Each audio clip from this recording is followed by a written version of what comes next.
स्वागत है आपका इस YouTube चैनल हिंदी पाठशाला में। और मैं डॉक्टर तृप्ति द्विवेदी आज उपस्थित हुई हूँ आप लोगों के समक्ष अविकारी शब्द संबंध बोधक अव्यय के साथ। दोस्तों, जब हम पद परिचय देते हैं तो वहां पर अविकारी शब्दों के बारे में हमें बताना आवश्यक होता है। यानी विकारी शब्द कौन से हैं और अविकारी शब्द कौन से हैं, इनके बारे में चर्चा होनी आवश्यक है।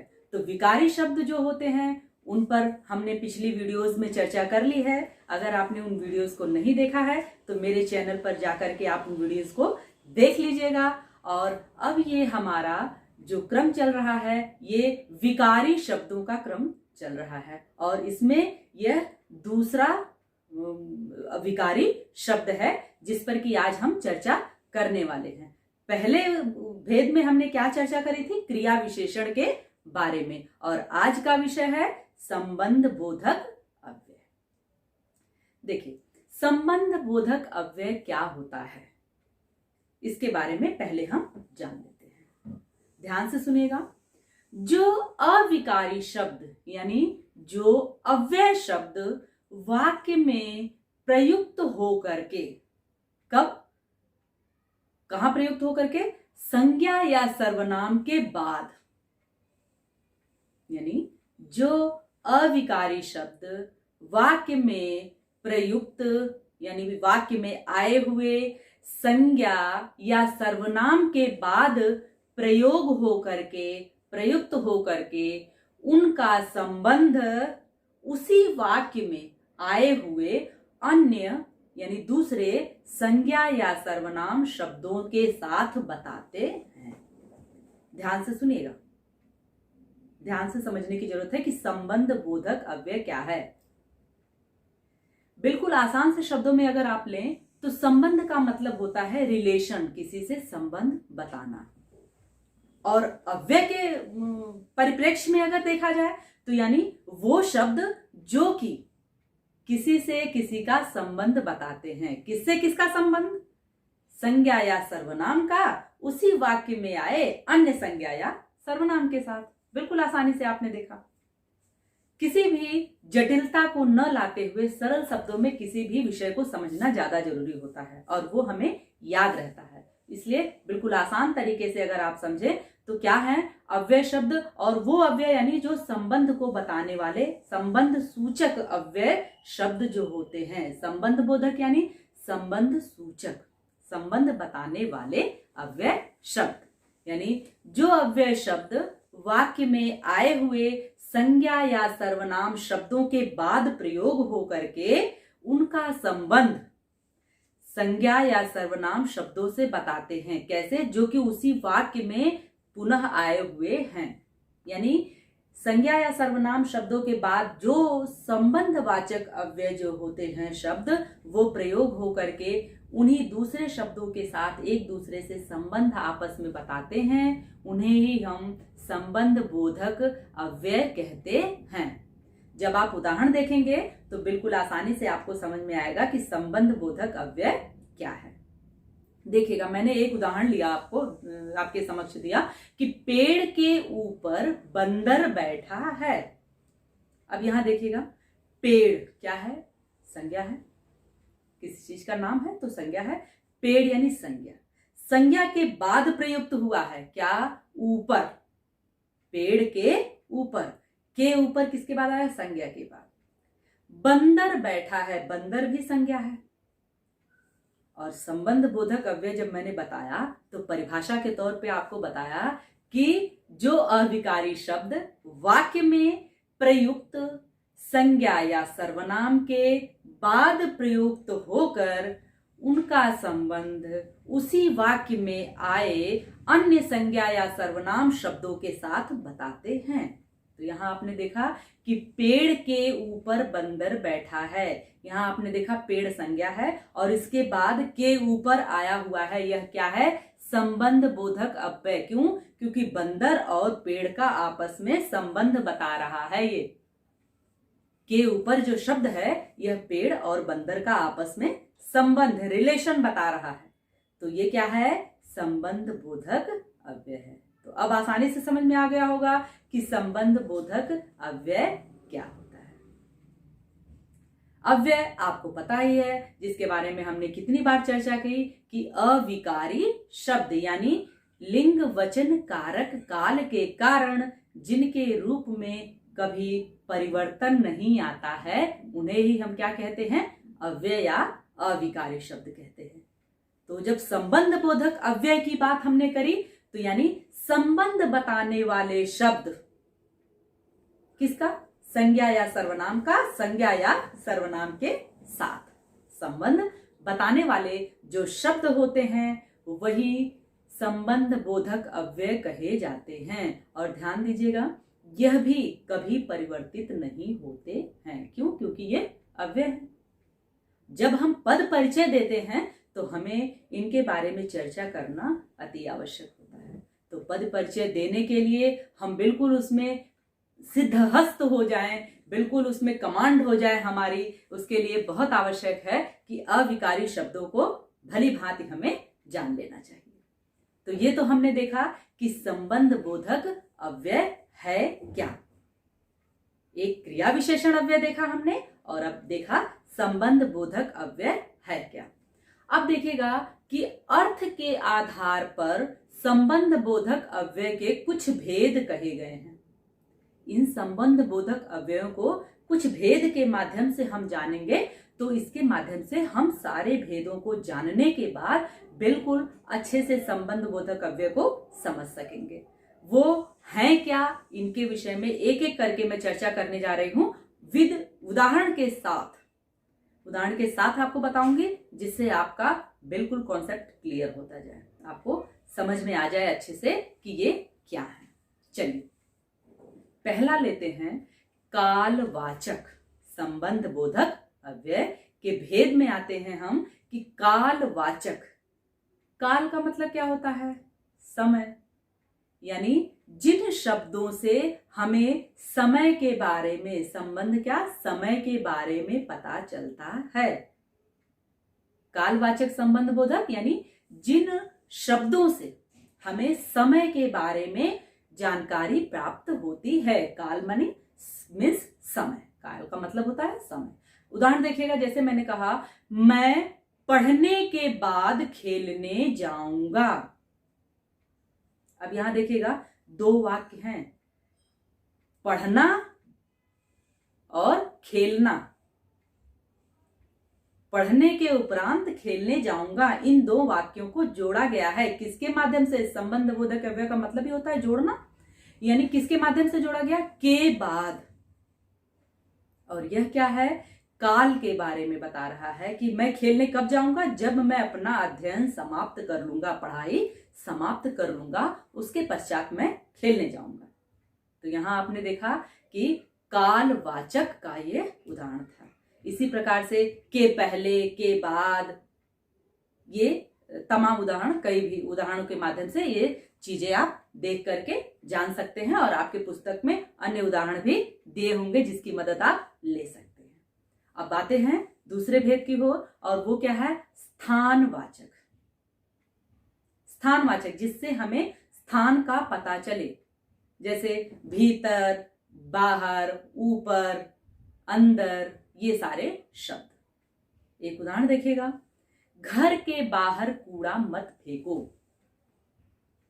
घर के बाहर कूड़ा मत फेंको। तो यहां आपने देखा स्थान बताया है के बाहर, क्या है? स्थानवाचक शब्द के बाहर, और यह भी अव्यय है। आगे देखिएगा दिशावाचक, यानी जहां हमें दिशा का ज्ञान हो, दिशा सूचक या दिशा वाचक। अब वो दिशा देखिए, जैसे हम कह दें के समीप, के आसपास, के पास, ये तमाम शब्द हैं जो कि दिशावाचक हैं, दिशा सूचक हैं। एक उदाहरण देखिएगा, जैसे मेरे घर के पास एक हॉस्पिटल है, अस्पताल है। आप कह सकते हैं कि मेरे घर के समीप एक अस्पताल है, या मेरे घर के आसपास एक हॉस्पिटल है, अस्पताल है। यानी ये क्या है? दिशा सूचक या दिशावाचक अव्यय है। आते हैं। आगे बढ़ते हैं, साधनवाचक। साधन मीन्स जिसके द्वारा कोई काम किया जाए, साधनवाचक। जैसे के द्वारा, के जरिए, के कारण, ये सारे इसके अंतर्गत आते हैं। एक उदाहरण देखिएगा, इस गंदगी के कारण बीमारी फैलती है। तो यहां आपने देखा के कारण जो शब्द आया है यह क्या है, साधन, सॉरी, के कारण जो आया है ये साधनवाचक है। क्या है कि क्या साधन है बीमारी फैलने का, गंदगी, तो साधन हो गया, साधन सूचक शब्द हो गया, तो ये साधन सूचक या साधनवाचक शब्द है।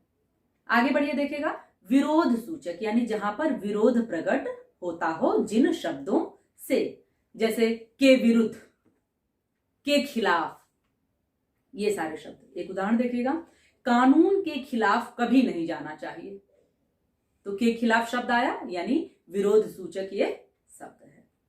आगे बढ़े, समता सूचक शब्द। समता सूचक यानी जहां पर समानता बताई जाए, जैसे के अनुसार, के समान, के अनुकूल, ये सभी शब्द। एक उदाहरण देखिएगा, समझ में आएगा, हमें परिस्थिति के अनुकूल जीवन जीना चाहिए। यहां देखिएगा के अनुकूल जो है समता सूचक शब्द है। और है सहचर सूचक। सहचर मतलब साथ चलने वाला, सहचर। इसमें देखिएगा आप उसके उदाहरण के तौर पे ऐसे शब्द जो ले सकते हैं, जैसे अपनों के अतिरिक्त किसी पर भी भरोसा नहीं करना चाहिए, यानी अपनों के अतिरिक्त किसी पर भी विश्वास न करें। तो के सिवा, के रहित, ये सारे क्या हैं, सहचर सूचक शब्द हैं। इनके बारे में हमने जाना। अब आगे बढ़ते हैं, हेतुवाचक यानी कारण, हेतु, हेतुवाचक। ये कौन कौन से शब्द हो सकते हैं, जैसे के साथ, के समेत, के संग, ये सब हेतुवाचक के अंतर्गत आते हैं। उदाहरण देखिएगा, मैं अपने मित्रों के संग तुमसे मिलने आऊंगा। तो के संग जो शब्द आया है ये क्या है, हेतुवाचक है। आगे बढ़िए, तुलनावाचक। जब हम किसी से किसी की तुलना करते हैं, ऐसे जो शब्द होते हैं, जैसे की अपेक्षा, की मुकाबले, यानी दो व्यक्तियों की जब हम तुलना करते हैं, वस्तुओं की तुलना करते हैं, तुलनात्मक अध्ययन जहां हम करते हैं, वो शब्द जो होते हैं। उदाहरण देखिएगा, राजीव के मुकाबले नवीन अधिक शक्तिशाली है। यहां हमने नवीन और राजीव की तुलना की है, किसकी, उनके शक्ति की। तो ये क्या है, मुकाबले जो है, के मुकाबले जो शब्द आया है यह क्या है, तुलनावाचक शब्द है। और अंतिम देखिएगा, संग्रहवाचक। संग्रह मीन्स एकत्र होना, संग्रहवाचक शब्द। ये कौन से होते हैं, जैसे पर्यंत, समेत, भर, तक, ये सभी संग्रहवाचक शब्द हैं। एक उदाहरण देखिएगा, तुम अपने परिवार समेत मेरे घर आना, यानी परिवार के साथ, सबको साथ लेकर के। तो के समेत, परिवार समेत, यहां समेत शब्द जो आया है ये क्या है, यह संग्रहवाचक शब्द का उदाहरण है। तो ये आपने देखा कि संबंध बोधक अव्यय क्या होता है, किसे कहते हैं, और अर्थ के आधार पर इसके कितने भेद हैं। इन 10 भेदों के बारे में अभी हमने चर्चा की और जाना कि ये क्या होते हैं, संबंध बोधक अव्यय क्या होते हैं। अब एक बिंदु और है जिस ज्ञान हमें होना आवश्यक है, वो क्या है, क्रिया विशेषण तथा संबंध बोधक में अंतर क्या है। क्रिया विशेषण और संबंध बोधक में अव्यय क्या है, अंतर क्या है। आपको पता है कि संबंध बोधक और क्रिया विशेषण ये दोनों क्या हैं, अव्यय शब्द हैं। क्रिया विशेषण के बारे में चर्चा हमने पिछली वीडियो में करी है और संबंध बोधक के बारे में हमने अभी चर्चा की है इस वीडियो में। तो इन दोनों में अंतर क्या है, इसको भी जानना अति आवश्यक है। हम जान लेंगे तो हमारा और भी क्लियर हो जाएगा क्या अव्यय अविकारी शब्द, और पद परिचय देने में हमें आसानी हो जाएगी। तो जानते हैं कि इन दोनों में अंतर क्या है। देखिएगा, क्रिया विशेषण शब्द जो होता है वह वाक्य में जो प्रयुक्त क्रिया होती है उसकी विशेषता बताते हैं। क्रिया विशेषण वाक्य में प्रयुक्त हुई क्रिया की विशेषता बताता है, सिर्फ क्रिया की और किसी चीज की नहीं, यानी सिर्फ क्रिया यानी क्रिया की ही विशेषता बताता है। कौन? क्रिया विशेषण वाक्य में आए क्रिया की ही विशेषता बस बताता है। कौन? क्रिया विशेषण। लेकिन जब हम संबंध बोधक के बारे में बात करते हैं, संबंध बोधक अव्यय जो होते हैं वो क्या करते हैं, यह जो होते हैं संबंध बोधक अव्यय संज्ञा या सर्वनाम के साथ प्रयुक्त होकर के उसका संबंध वाक्य के अन्य शब्दों के साथ बताते हैं। संज्ञा या सर्वनाम के साथ प्रयुक्त होकर के वाक्य में जो अन्य शब्द आए हैं उनके साथ उनका संबंध बताते हैं। तो आपने देखा कि दोनों में अंतर क्या है। एक एक उदाहरण देखेंगे दोनों का तो और भी स्पष्ट हो जाएगा कि दोनों में अंतर क्या है। एक उदाहरण देखिएगा, जैसे मैंने कहा कि रमेश कब से नीचे खड़ा है। देखा आपने, मैंने कहा रमेश कब से नीचे खड़ा है। यह क्या है? क्रिया विशेषण है। क्यों खड़ा है? कहां खड़ा है? मैंने कब, कहां, कितना क्रिया विशेषण की पे वीडियो जो बनाई है उसमें चर्चा की थी कि इनमें प्रश्न करके कब, कहां, कैसे, ये सारे क्रिया से जब हम प्रश्न करते हैं तो उत्तर हमें जिस हिसाब से प्राप्त होता है उस हिसाब से हम जानते हैं कि कैसे हम क्रिया विशेषण को पहचानेंगे। तो यहां हमने देखा कहां खड़ा है, प्रश्न किया हमने किससे, क्रिया से खड़ा है। कहां खड़ा है? तो नीचे, हमें उत्तर मिला, यानी यह क्रिया विशेषण है। क्रिया विशेषण का यह उदाहरण था। अब दूसरा उदाहरण देखिएगा, कुर्सी के नीचे कुछ पड़ा है। अब देखिएगा संबंध बता रहा है, ये कुर्सी संज्ञा हो गया और कुछ पड़ा है के नीचे, यानी जो वस्तु जो पड़ी है कुर्सी के नीचे, क्या उसका आपस में कुर्सी से और उस वस्तु का संबंध बता रहा है। तो यह संबंध बोधक अव्यय का उदाहरण है। तो उम्मीद करती हूं कि अब आपको संबंध बोधक अव्यय बिल्कुल अच्छे से समझ में आ गया होगा और हमने एक दृष्टि क्रिया विशेषण पे भी डाली है, जबकि क्रिया विशेषण के ऊपर एक वीडियो हमने पहले बनाई हुई है और ये क्या थे, हमारे अविकारी शब्द यानी अव्यय शब्द। अभी अविकारी शब्द के 3 और भेद बचते हैं जिनके बारे में हम आगे चर्चा करने वाले हैं अपनी अगली वीडियो में, जिसको आप मेरे चैनल पर देख सकते हैं, वो हमारे चैनल पर उपलब्ध होगी आपके लिए। तो ये वीडियो आपको कैसी लगी मुझे कमेंट करके जरूर बताइएगा। वीडियो अच्छी लगी हो तो लाइक करना नहीं भूलिएगा और चैनल को अगर अब तक सब्सक्राइब नहीं किया है तो फटाफट मेरे चैनल को सब्सक्राइब कीजिए और बेल आइकन दबा दीजिएगा ताकि नोटिफिकेशन हर वीडियो की आपको मिलती जाएं और हर वीडियो को आप ध्यान से देखेंगे जो कि हमने विकारी और अविकारी के ऊपर बनाई हुई हैं। तब आप पद परिचय के लिए बिल्कुल परफेक्ट तैयार हो जाएंगे और आपका पद परिचय का नंबर इधर उधर नहीं होने वाला है। तो मिलते हैं आपसे अगली वीडियो में। वीडियो देखने के लिए आपका बहुत बहुत धन्यवाद।